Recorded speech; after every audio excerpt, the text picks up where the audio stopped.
Je me tenais au milieu du terminal bondé de l'aéroport Charles de Gaulle.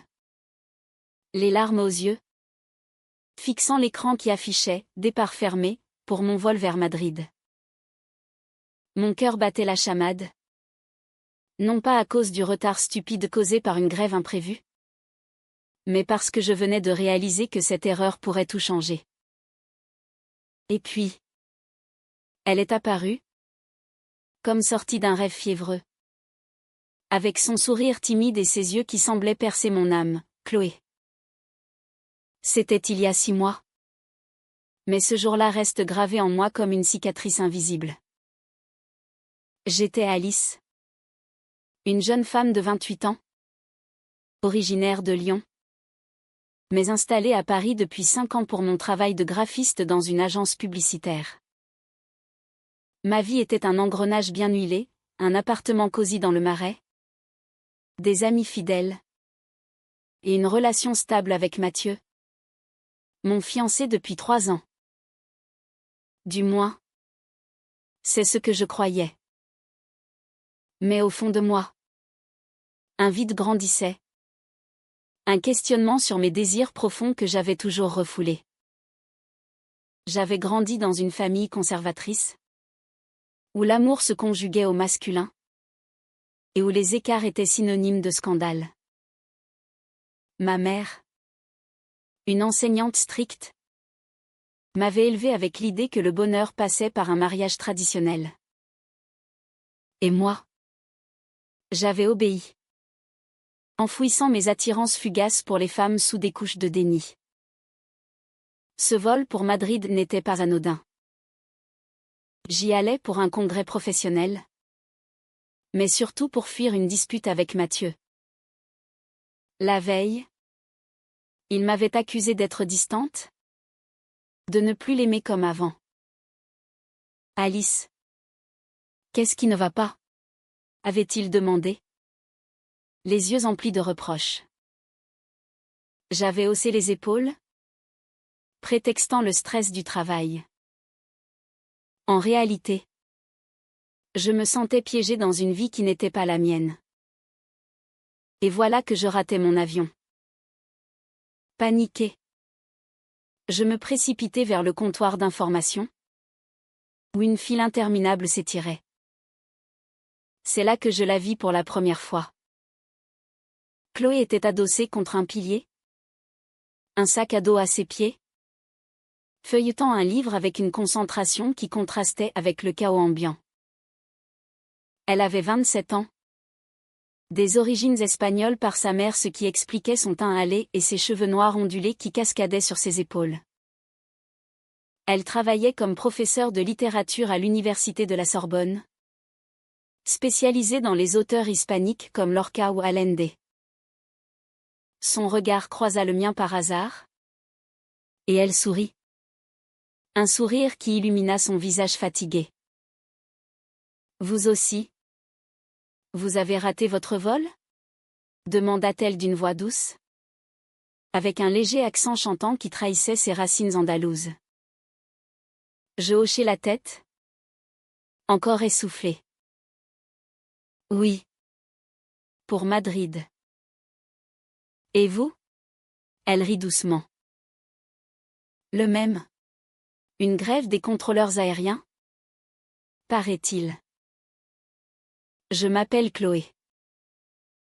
Nous échangeâmes nos noms. Et ce qui commença comme une conversation polie se transforma en une connexion instantanée. Nous décidâmes d'aller prendre un café dans un bar de l'aéroport, pour tuer le temps en attendant le prochain vol, reprogrammé pour le lendemain matin. Assises face à face, avec nos espressos fumants, Chloé me parla de sa passion pour la poésie flamenco, ses chants d'amour et de douleur qui venaient de son héritage espagnol. C'est comme si chaque mot portait une blessure, mais aussi une espérance, dit-elle, ses yeux brillants. Je me surpris à l'écouter avec une attention que je n'accordais plus à personne depuis longtemps. Elle me raconta son enfance à Séville, avant que sa famille ne s'installe à Paris pour le travail de son père, un diplomate. J'ai toujours eu l'impression d'être entre deux mondes. Confia-t-elle. Française par éducation. Espagnole par le sang. Et toi? Alice? Je lui parlais de ma vie à Lyon. De mes dessins qui capturaient les émotions fugaces. De mon fiancé qui m'attendait à Paris. Mais au fur et à mesure, je sentis une gêne. Pourquoi mentionner Mathieu si vite? Chloé ne portait pas d'alliance. Et elle évoqua brièvement une rupture récente avec une femme nommée Sophie. Mon cœur fit un bond. Elle était lesbienne? Ouvertement? Sans honte. Cela me troubla profondément. Dans ma famille, on n'en parlait pas, c'était un tabou. Pourtant, en l'écoutant, je sentis une étincelle s'allumer en moi. Un désir refoulé qui remontait à la surface. La nuit tomba sur l'aéroport. Et comme tous les hôtels alentours étaient complets à cause de la grève, nous décidâmes de passer la nuit sur place, partageant un banc inconfortable. Allongés côte à côte, enveloppés dans nos manteaux, nous chuchotâmes des secrets. Chloé me confia son rêve d'écrire un roman sur les amours interdites, inspiré de sa propre vie. J'ai aimé des femmes qui me brisaient le cœur, murmura-t-elle. Mais chaque fois, j'y retourne, parce que l'amour vrai est fait de risques. Ces mots résonnaient en moi comme un écho. Pour la première fois, je me sentis vue, comprise. Nos mains se frôlèrent par accident, et un frisson me traversa. Était-ce le début de quelque chose? Le lendemain matin, nous prîmes le vol ensemble. À Madrid, nos chemins auraient dû se séparer, elle pour un colloque sur la littérature, moi pour mon congrès. Mais le destin en décida autrement. Mon hôtel avait annulé ma réservation par erreur, et Chloé m'offrit de partager sa chambre. Ce n'est qu'une nuit, dit-elle en riant. J'acceptai, le cœur battant. Ce soir-là, dans la chambre d'hôtel surplombant la Plaza Mayor, nous parlâmes jusqu'à l'aube. Elle me montra des photos de Séville, ses ruelles étroites et ses jardins fleuris. Je lui confiai mes doutes sur mon mariage imminent. Parfois, je me demande si je suis vraiment heureuse. Avouai-je, les larmes aux yeux. Chloé posa sa main sur la mienne. L'amour n'est pas une obligation, Alice. C'est une flamme qui doit brûler librement.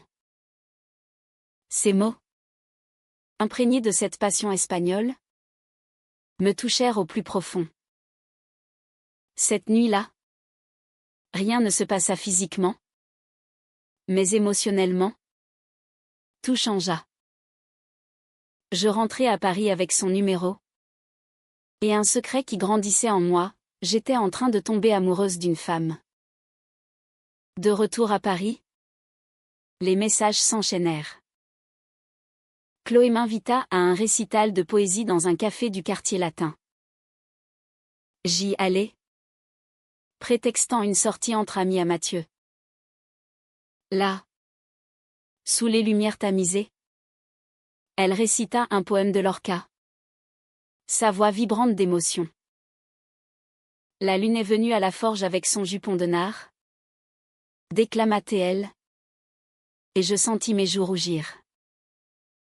Après, nous marchâmes le long de la Seine, main dans la main, comme si c'était naturel.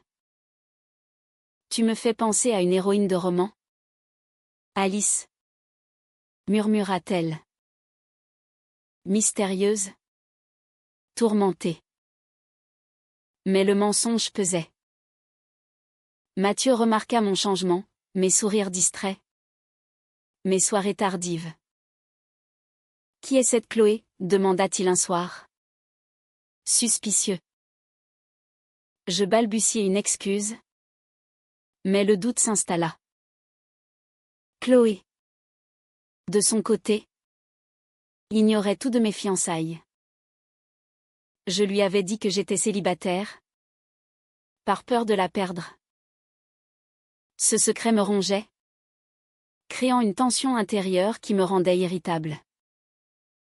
Un jour, lors d'un déjeuner au Luxembourg, Chloé me confia son passé douloureux.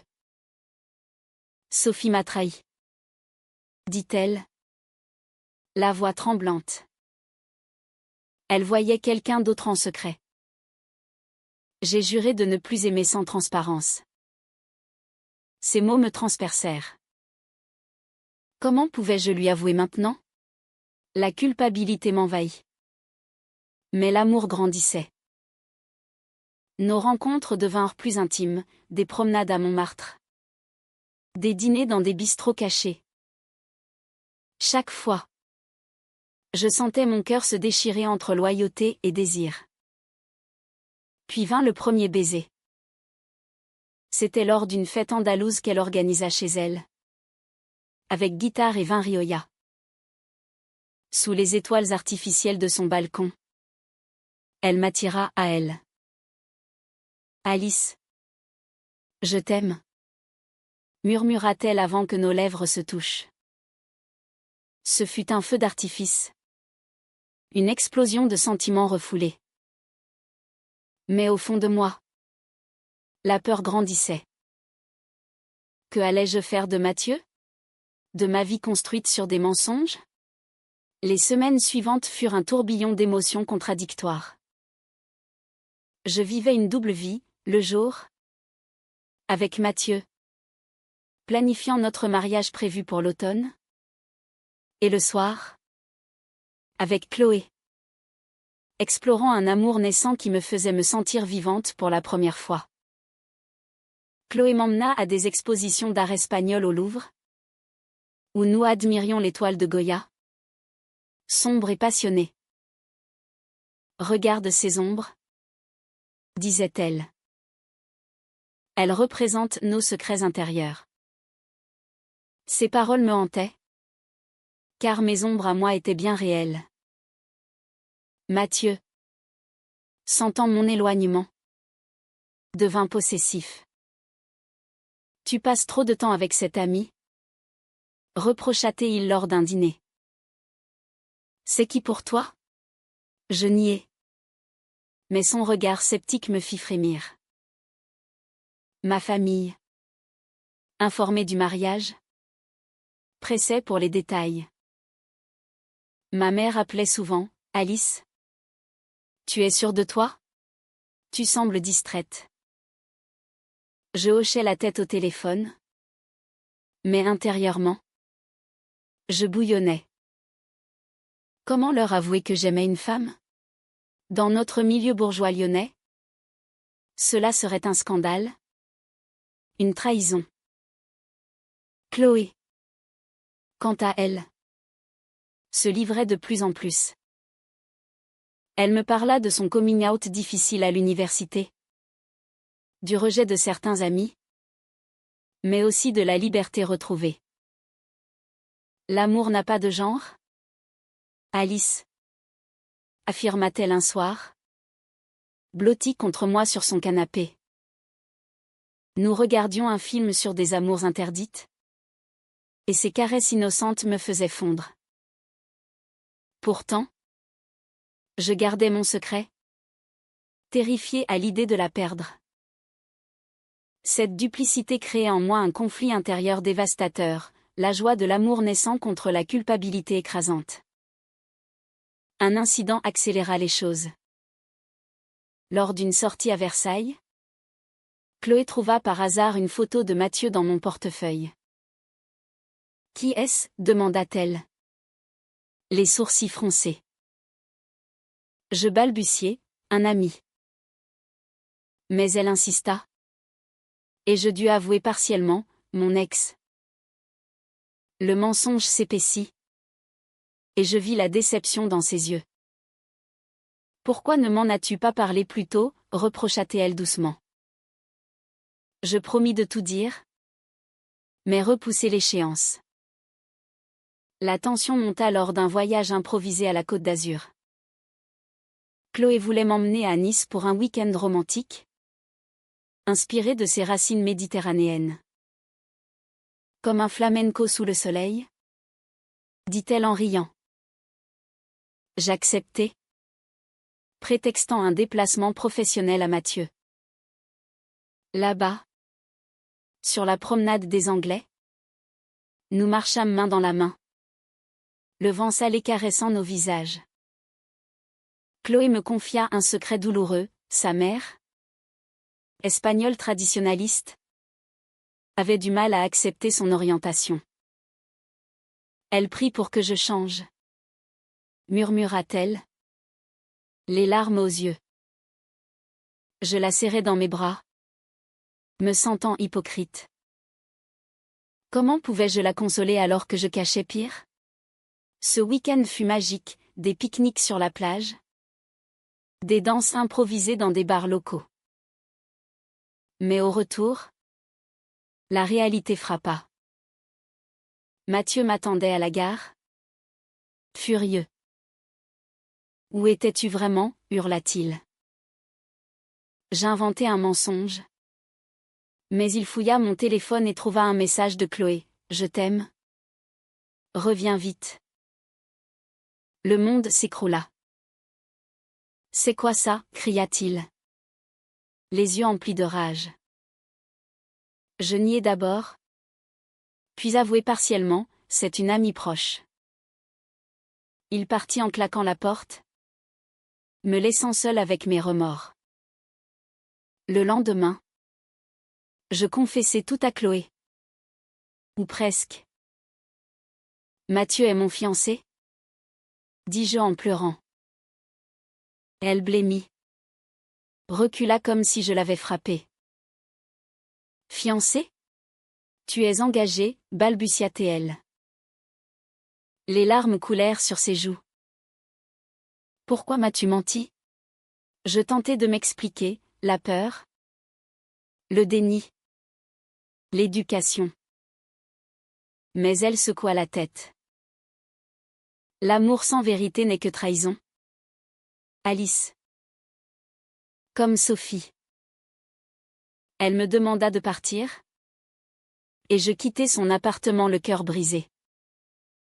Les jours suivants furent un enfer. Mathieu revint, exigeant des explications. Es-tu lesbienne? Demanda-t-il brutalement. Je niai. Par réflexe. Mais au fond, je le savais. Ma mère appela, alarmée par Mathieu. Qu'est-ce qui se passe? Ma chérie? Pense à ton avenir. Pressa-t-elle. Je me sentais piégée dans un tourbillon de jugement. Chloé, de son côté, m'envoya un message, j'ai besoin de temps. Tes mensonges m'ont blessée. Je sombrai dans une dépression, errant dans les rues de Paris, hantée par les souvenirs. Un soir, sous la tour Eiffel illuminée, je réalisai que je devais choisir. Rompre avec Mathieu fut déchirant. Je ne t'aime plus comme avant, dis-je, les larmes coulant. Il pleura, me traita d'égoïste, mais accepta finalement. Libérée de ce poids, je contactai Chloé. Suppliante. Pardonne-moi. Je t'en prie. Elle accepta de me revoir dans un café près de Notre-Dame. Assise face à face. Elle me regarda avec une tristesse infinie. Pourquoi as-tu caché ça? Demanda-t-elle. Je lui racontai tout, mon éducation rigide. Mes doutes refoulés. La peur du rejet. J'ai grandi en croyant que l'amour entre femmes était une erreur. Confessai-je. Chloé écouta. Émue. En Espagne? Chez ma famille. C'est pareil. La passion est célébrée. Mais seulement si elle est normale. Nous pleurâmes ensemble. Et elle me prit la main. Je t'aime. Alice. Mais la confiance est brisée. Ce fut le début d'une réconciliation fragile. Nous décidâmes de prendre du temps. De reconstruire. Mais un nouveau conflit surgit, ma famille. Ma mère, apprenant la rupture avec Mathieu, vint à Paris. Que as-tu fait? S'exclama-t-elle. Je lui avouai mon amour pour Chloé. Elle blêmit. C'est une phase. Alice. Pense à ton honneur. Cria-t-elle. Évoquant le scandale social. Son rejet me dévasta. Me rappelant les valeurs conservatrices que j'avais intériorisées. Chloé. Apprenant cela, me soutint. Bats-toi pour nous. Encouragea-t-elle. Nous passâmes des nuits à discuter, explorant nos âmes. Sa passion espagnole m'inspira, elle m'emmena à un spectacle de flamenco à Paris, où les danseurs exprimaient douleur et joie. C'est nous, murmura-t-elle. Petit à petit, la confiance revint. Mais un secret plus sombre émergea. Chloé m'avoua qu'elle avait eu une liaison brève avec une collègue pendant notre séparation. C'était pour oublier, dit-elle, honteuse. La jalousie m'envahit. Un feu ardent. Tu m'as trahi, hurlai-je. Elle pleura, comme toi avec tes mensonges. Ce fut une nuit de cris et de larmes. Un clash dramatique qui nous força à affronter nos faiblesses. Au milieu de cette tempête, nous réalisâmes que notre amour était plus fort que les blessures. Pardonnons-nous? Proposa Chloé. Les yeux emplis d'espoir. J'acceptai. Mais avec une condition, la transparence totale. Nous décidâmes de partir en Espagne, à Séville, pour un voyage cathartique. Chez moi, on affronte les démons avec passion, dit-elle en souriant. À Séville, sous le soleil andalou, nous explorâmes les jardins de l'Alcazar, main dans la main. Chloé me présenta à sa mère, une femme fière aux yeux noirs. Maman. Voici Alice. Mon amour. Annonça-t-elle bravement. Sa mère fronça les sourcils. Une femme? Dio mio. Chloé. Pense à la famille. Reprocha-t-elle en espagnol. La tension fut palpable. Un dîner chargé d'émotions où les traditions espagnoles heurtèrent notre réalité. Mais petit à petit, touchée par notre sincérité, elle adoucit, si elle te rend heureuse. Ce voyage renforça notre lien. De retour à Paris, je confrontai ma propre mère. Maman. C'est qui je suis, déclarai-je lors d'un déjeuner tendu. Elle pleura, évoquant ses peurs, mais finit par accepter, je t'aime, ma fille. Ce fut une victoire humaine, un pas vers l'acceptation. Pourtant, un autre chaos inattendu surgit. Mathieu, amer, contacta Chloé anonymement, lui révélant des détails intimes de notre passé. Alice est instable. Elle te quittera, écrivit-il. Chloé, choquée, me confronta. Est-ce vrai? Demanda-t-elle. Blessée. Je niai les accusations. Mais la graine du doute était semée. Cela créa une crise. Comment puis-je te croire après tout? Cria-t-elle. Je fus dévastée. Me sentant trahie par mon ex. Pour prouver mon amour, j'organisai une surprise, un pique-nique au Champ de Mars, avec des poèmes que j'avais écrits pour elle. Chloé. Tu es ma muse. Ma flamme.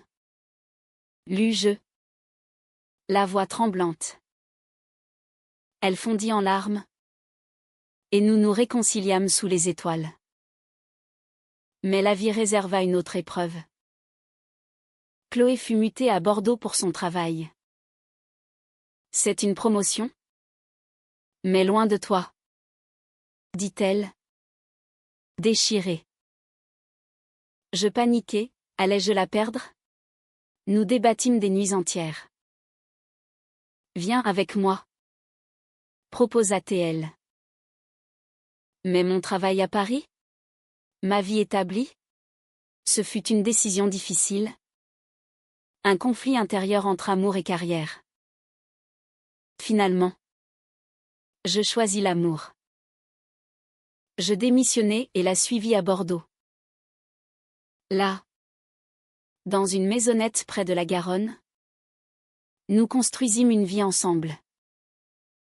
Chloé m'initia au vin bordelais. Et je repris le dessin, inspiré par elle. Nos journées étaient emplies de rires. Nos nuits de tendresse. Pourtant, un secret enfoui ressurgit. Lors d'une visite de ma mère, elle avoua, j'ai eu une amie comme Chloé. Autrefois. Mais j'ai renoncé par peur. Cette révélation me stupéfia, expliquant son rejet initial. Ne fais pas comme moi.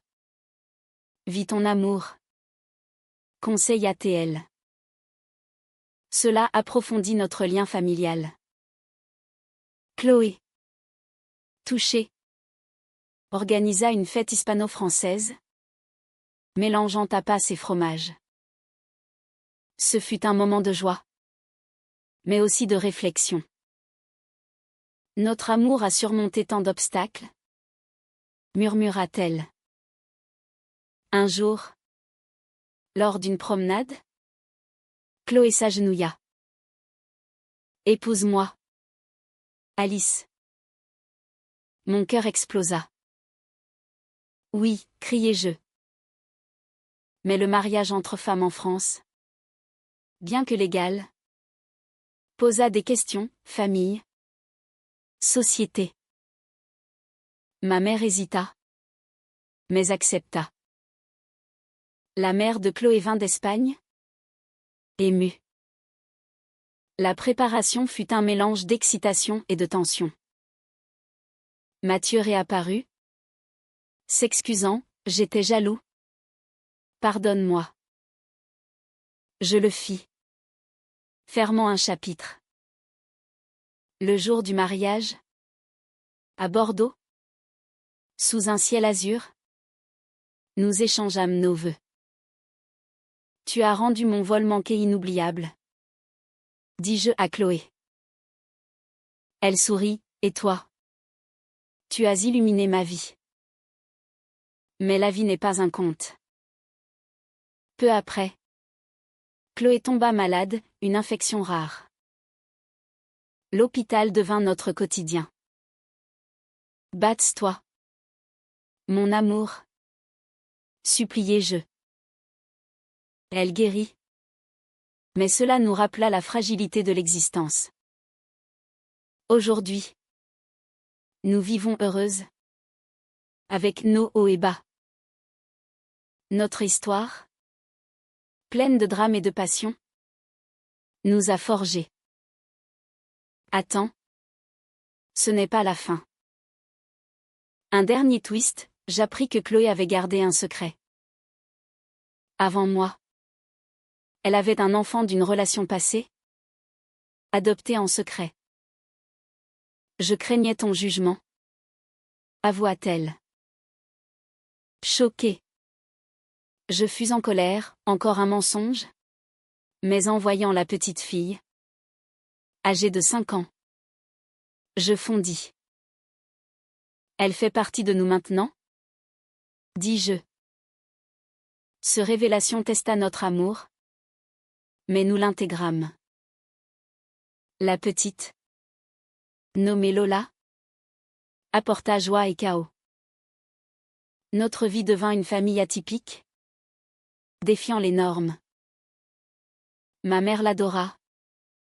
La mère de Chloé aussi. Avec Lola, notre quotidien changea.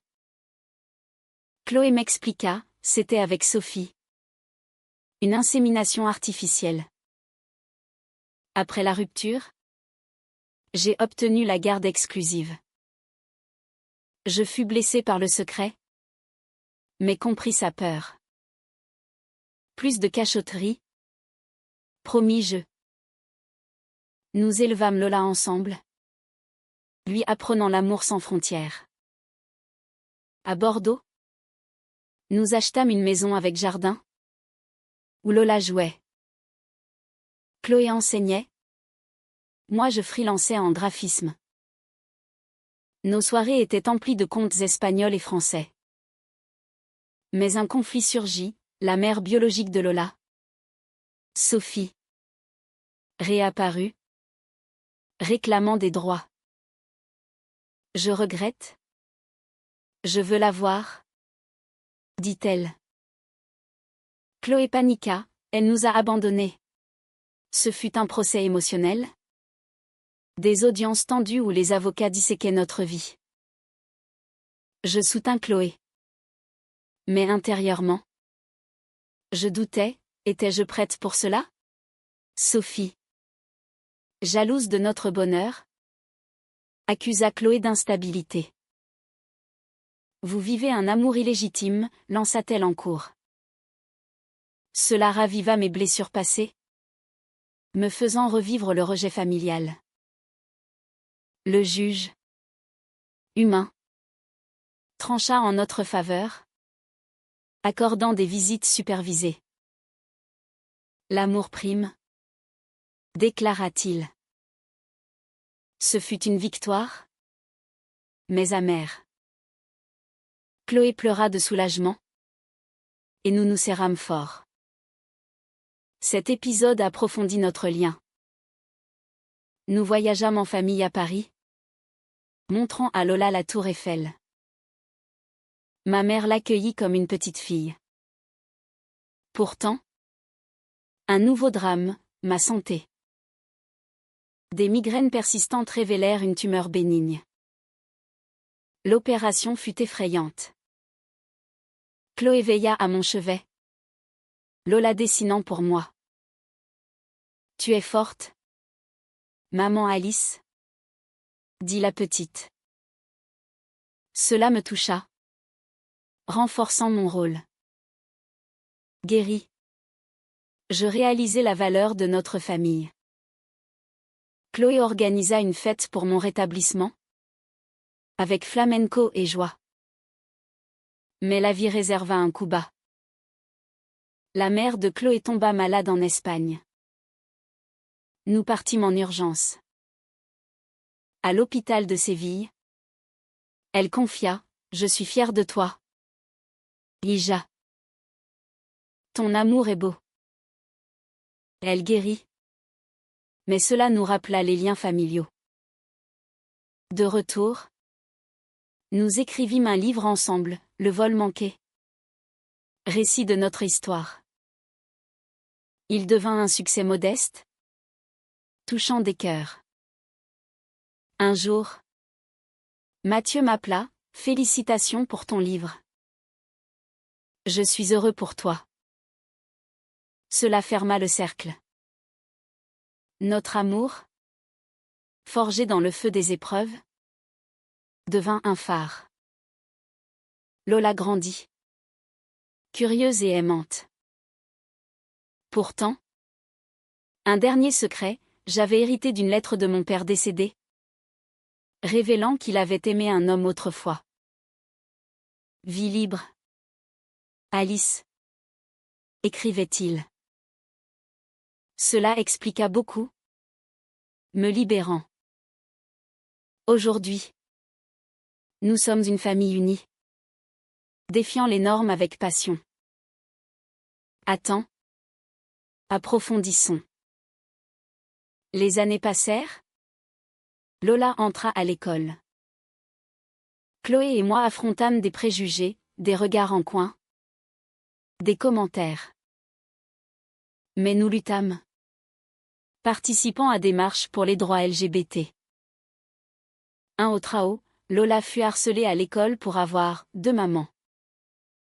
Furieuse. Je confrontai la directrice. Éduquée à la tolérance, exigeai-je. Chloé. Calme. Organisa une intervention sur la diversité. Cela renforça Lola, je suis fière de vous. Notre histoire inspira d'autres. Chloé donna des conférences. Moi des illustrations pour des livres queer. Mais la fatigue s'installa. Chloé douta, est-ce trop? Je la rassurai, notre amour surmonte tout. Un voyage en Andalousie scella cela, danse. Rire. Promesses éternelles. Les saisons défilèrent. Apportant joie et défis. Lola. Adolescente. Questionna ses origines. Qui est ma vraie mère? Demanda-t-elle. Chloé et moi expliquâmes avec honnêteté. Renforçant nos liens. Sophie. Apaisée. Devint une présence positive. Sporadique. Ma carrière décolla, une exposition à Paris sur des thèmes lesbiens. Inspirée par Chloé. Elle fut mon muse. Mon soutien. Un soir. Sous les vignes bordelaises. Nous renouvelâmes nos vœux. Malgré les tempêtes.